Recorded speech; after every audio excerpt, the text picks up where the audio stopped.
ইনকিলাব মঞ্চের মুখপাত্র শরীফ ওসমান হাদির মৃত্যুর খবরের পর থেকেই উত্তাল পুরো দেশ, সেই সঙ্গে উত্তাল শাহবাগ। গতকাল রাত 9টা 45 শরীফ ওসমান হাদির মৃত্যুর খবরের পর থেকে এই শাহবাগে অবস্থান করছে বিক্ষুব্ধ ছাত্র জনতা।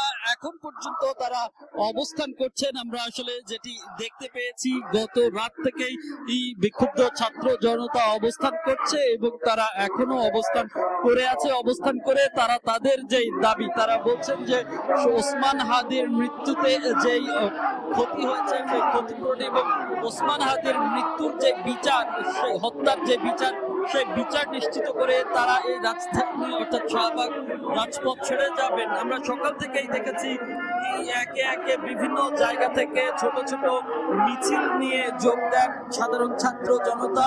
দুপুর 2টা অর্থাৎ জুমার পর থেকে এখানে জনসমাগম বাড়তে থাকে। জুমার নামাজ আদায় করা হয় এখানে। জুমার নামাজের পরেই এখানে বিশেষ দোয়া করা হয়, যে কালকে থেকে বলা হয়েছিল যে দেশের সব ধর্মীয় প্রতিষ্ঠান, মসজিদ, মন্দির সবগুলোতে ওসমান হাদির জন্য দোয়ার ঘোষণা করা হয়েছিল। সেই হিসেবে রাজধানী শাহবাগেও জুমার নামাজের পর দোয়া করা হয়েছিল এবং তারপরে আসলে যে বিক্ষোভ সেটি আসলে বাড়তে থাকে এবং তারা আসলে যেটি বলছেন যে ওসমান হাদির হত্যায় যারা জড়িত তাদের বিচার না হওয়া পর্যন্ত তারা এই শাহবাগ চত্বর ছেড়ে যাবেন না এবং সেই সঙ্গে এই হত্যায় জড়িতদের গ্রেফতার করতে না পারায় এই দায় অন্তর্বর্তী সরকারের উপদেষ্টাদের স্বীকার করে অন্তর্বর্তী সরকারের যে দুই উপদেষ্টা আইন এবং স্বরাষ্ট্র উপদেষ্টাকে পদত্যাগের দাবি জানান। সেই সঙ্গে তারা আসলে বলছেন এই মুহূর্তে আসলে আমরা একটু কিছুক্ষণ আগে যেটি জানতে পেরেছি বা ইনকিলাব মঞ্চের পক্ষ থেকে জানানো হয়েছে, শরীফ ওসমান হাদির মরদেহ বহনকারী বাংলাদেশ বিমানের যে ফ্লাইট, সেই ফ্লাইটটি হযরত শাহজালাল বিমানবন্দরে সন্ধ্যা 6টা নাগাদ অবতরণ করবে। সন্ধ্যা 6টায় অবতরণের পর সরাসরি যে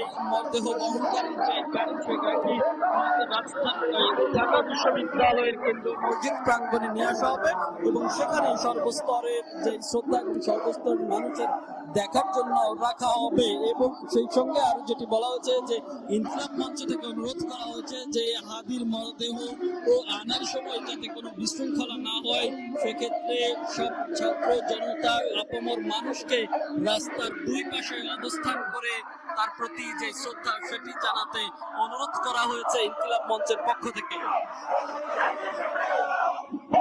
আমরা আসলে যেটি